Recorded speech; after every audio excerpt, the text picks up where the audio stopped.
Welcome to our channel. Today we how to verify Microsoft Power Automate flows with run history, complete guide step by step clearly. Open the Microsoft Power Automate portal. Log into your account using your credentials. Navigate to the My Flows section on the left-hand menu. Select the flow you want to verify. Click on the flow name to open its details page.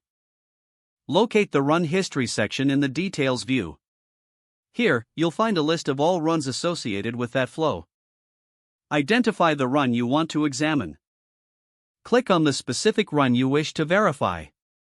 This will open a new pane displaying the details of that run. Check the status of the run displayed at the top.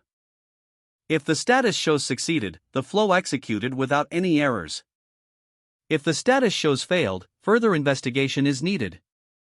Scroll down to view the action steps taken during the flow run.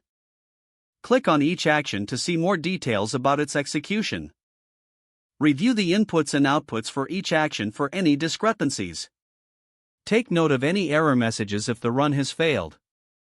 Return to the Flow Designer to make necessary adjustments if needed. Save changes to the flow if you modify any configurations.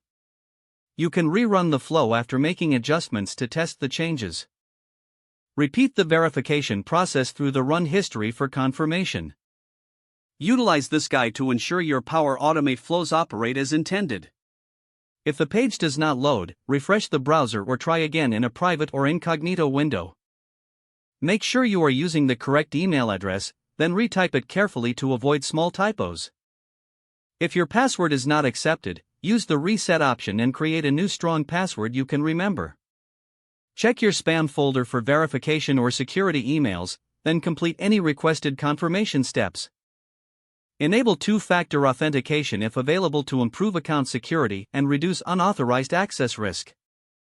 After signing in, review your profile details so your contact information and settings are accurate and current.